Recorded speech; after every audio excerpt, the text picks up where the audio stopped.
నమస్కారం. సాగర్ సాక్షి news.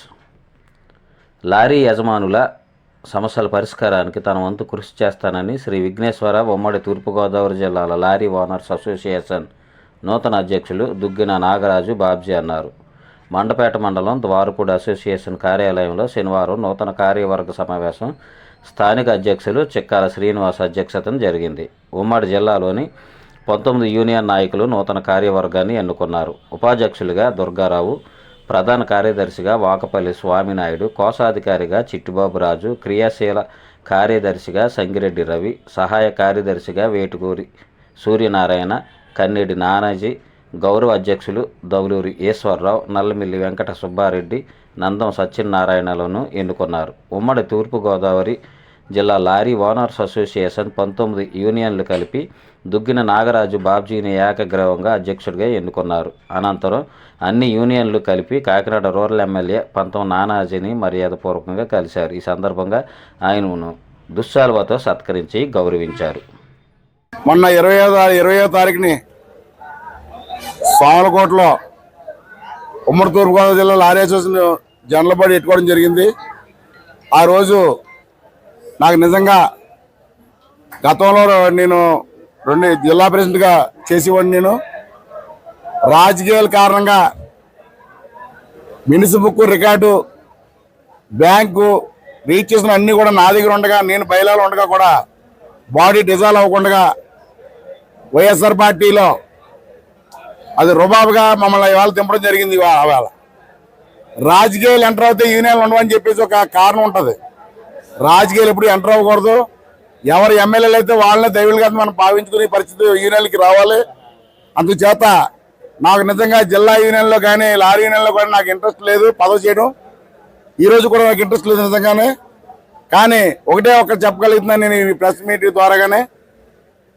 సాలకోటలో general body meeting పెట్టుకుని నా రికార్డులన్నీ పంపించేస్తే సుమారు 24 యూనియన్లకి ఇవాళ సుమారు 19 యూనియన్లు వచ్చాయన్నారు. అంటే కాకినాడ జిల్లా 9 యూనియన్లు అడిగితే 2 యూనియన్లు రాలేదు. మరి కోనసీమ జిల్లా 9 యూనియన్లు అయితే 2 యూనియన్లు రాలేదు. తూర్పుగోదావరి జిల్లా మన 8 యూనియన్లు అయితే 5 యూనియన్లు వచ్చి 3 యూనియన్లు రాలేదు. అంటే 3, 2, 5, 7 యూనియన్లు రాలేదండి.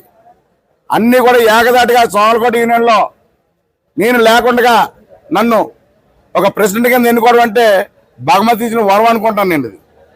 ఆ వరం ప్రకారంగా మళ్ళీ నేను గతంలో జిల్లా ప్రెసిడెంట్గా అందరితోని అన్నా తమ్ముడి కింద కలిసి ఏ కష్టం వచ్చినా అందుబాటులో ఉన్నాను. కాబట్టి నేను ఈ రోజుని మళ్ళీ స్టేజ్ మీద కూర్చొని జిల్లా ప్రెసిడెంట్గా ఉండడం కారణం ఏంటంటే ఆ యూనియన్ ప్రెసిడెంట్ సెక్రటరీలు అందరూ కూడా నాకు గుర్తించుకొని నేను లేకుండా ఎక్కించుకోవడం అది మహాభాగ్యం. ఖచ్చితంగా రేపటి నుంచి ఈ యూనియన్ల మద్దతుతోటి ఏకదాటిగా లారీ ఓనర్ల పరిస్థితి అయితే ఇది బాగోలేదు. చిన్న యూనియన్లు ఇవి. చిన్న యూనియన్లన్నీ కూడా ఏకదాటిగా మేము కలిసి ఒక అన్నదమ్ముల కింద కలిసి ప్రయాణం చేసుకుని చర్చించుకోవడం ఈ ద్వారపూడి యూనియన్లో కూర్చోవడం జరిగింది. ఇవాళ రేపటి నుంచి మా ప్రయాణం ఎమ్మెల్యేలను ఒక దేవుడి కింద, నాకున్న ఫ్యాక్టరీ ఓనర్లను కూడా ఒక దైవం కింద భావిస్తూ వాళ్ళు కలిసిమెలిసిగా ఇంత ముందులాగా రుబాబుగా రౌడీజాల కింద ధర్నాలు స్ట్రైకులు కాకుండా వాళ్ళని బతిమాలుకుని బక్క ఓనర్లు చిన్న ఓనర్లు అందరికీ కూడా భోజనం పెట్టి కార్యక్రమం తీసుకురావడానికి ఈ ప్రెస్ మీట్ ద్వారా చెప్పడం జరుగుతుంది. అందరికీ నమస్కారం.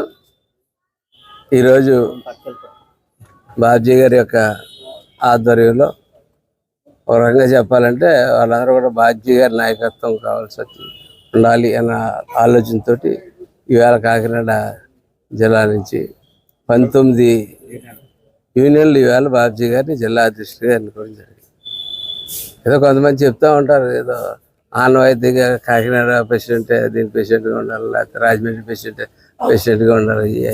ఇది ఏంటంటే ఈ పొట్టకూటి కోసం డ్రైవర్ కమ్ ఓనర్స్గా ఉంటున్నటువంటి వారు ఇది వారసత్వాలు, ఆనవాయితీలు, నా స్నేహితుడు ప్రెసిడెంట్గా ఉండాలి, లేకపోతే వారసత్వాడు ప్రెసిడెంట్గా ఉండాలా, ఇటువంటి ఆలోచనలు మానుకోమని చెప్పి నేను మిగిలిన వాళ్ళందరూ కూడా ఇతరులు చెప్తా ఉన్నాను. ఎందుకంటే ఇది ప్రజాస్వామ్యయుతంగా ఇవాళ మొన్నటి వరకు జగన్మోహన్ రెడ్డి గారిని ఎన్నుకున్నారు. అందరూ జగన్మోహన్ రెడ్డి గారి పరిపాలన చూసిన తర్వాత ఇవాళ కొత్త వరవడి ఇవాళ కూటమి ఎన్నిక కావాలని చెప్పి కోరుకున్నారు. ఇవాళ కూటమి నాయకత్వం వచ్చింది. కూటమి నాయకత్వం ఇటువంటి కింద పడిపోతున్నారు. లారీ చిన్నప్పటి నుంచి మోటార్ ఫీల్డ్ బాగుంటేనే అన్నీ బాగుంటాయి. ఒకరోజు ట్రాన్స్పోర్టేషన్ ఆగిపోతే అన్ని రకాలుగా ప్రజలు ఇబ్బంది పడతారు. అటువంటి ట్రాన్స్పోర్టర్లు ఇవాళ రకరకాలుగా ఇబ్బంది పడుతూ ఉన్నారు. అటు కంపెనీ యాజమాన్యానికి డబ్బు ఖర్చు అవుతుంది, ఇటు ఓనర్గా ఇది దక్కట్లేదు. అంటే మిడిల్ పీపుల్ ఒక ఇది ఎక్కువ చెల్లుతూ ఉంది. దాన్ని తగ్గిపించి అట్లాగే రాబోయే రోజుల్లో ఈ డ్రైవర్ కమ్ ఓనర్స్ అలాగే ఓనర్స్కి అందరికీ కూడా న్యాయం జరిగే రీతిలో ఒకసారి అధ్యయనం అయితే పూర్తి స్థాయిలో అధ్యయనం చేసి మిగిలిన ఎమ్మెల్యేలందరినీ కూడా కలిసి మాట్లాడుకుని అధ్యయనం చేసి జిల్లా లెవెల్లో ఇది ఒక అతిపెద్ద వర్గం, ఇది ఒక ఇండస్ట్రీ, ఇది వ్యవస్థ. ఈ వ్యవస్థని ఇవాళ మనం కాపాడుకోవాల్సిన పరిస్థితికి ఇవాళ వచ్చేసింది ఈ వ్యవస్థ. ఎవరు ఆడిస్తే వాళ్ళు ఆడించినట్టు ఉన్న పరిస్థితుల్లో ఇప్పుడు ఎంతో గౌరవంగా ఉన్నటువంటి ఒక లారీ ఓనరు రౌడీ షీటర్ దగ్గరికి వెళ్ళి చేతులు కట్టుకుని నా బండి చర్యలు ఏంటి నడుపుకునే పరిస్థితి ఇవాళ తీసుకొచ్చి వాతావరణం కనపడతా ఉంది. కాబట్టి ఇటువంటి వాటికి చెక్ పెట్టాలి అని చెప్పి డిసైడ్ అవ్వడం జరిగింది. త్వరలో ఖచ్చితంగా ఇవన్నీ కూడా మన ఆఫీసర్లు అడిగితే ఉన్నారు, ఏంటి సార్ మేము అలాంటి వాళ్ళతో ఇప్పించవలసి వస్తుంది, మా పరిస్థితి అని చెప్పి కూడా చెప్తా ఉన్నారు. అలాగే పెద్ద పెద్ద 100 కోట్లు 50 కోట్లు ఇండస్ట్రీలు పెట్టిన వాళ్ళు కూడా మమ్మల్ని వచ్చి బెదిరించి మాట్లాడుతూ ఉన్నారు ఎట్లని చెప్పి చెప్తా ఉన్నారు. ఇటువంటి అన్నింటికి కూడా పుస్తకం పెట్టి ఎదరకు తీసుకుని వెళ్ళి ఈ జిల్లాలో లారీ యూనియన్కి పూర్వ వైభవం తీసుకొద్దామని చెప్పి ఒక సంకల్పంతో ముందుకు వెళ్తా ఉన్నాం. దయచేసి అందరు ఎమ్మెల్యేలని కలుద్దాం, మన బాధలు చెప్పుకుని దాని ప్రకారంగా దీన్ని ముందుకు మనం బలపడేటట్టు చేసుకుందాం తెలియజేస్తాం. మరిన్ని న్యూస్ అప్డేట్ కోసం మా సాగర సాక్షి ఛానల్ను సబ్స్క్రైబ్ చేయండి, లైక్ చేయండి, షేర్ చేయండి.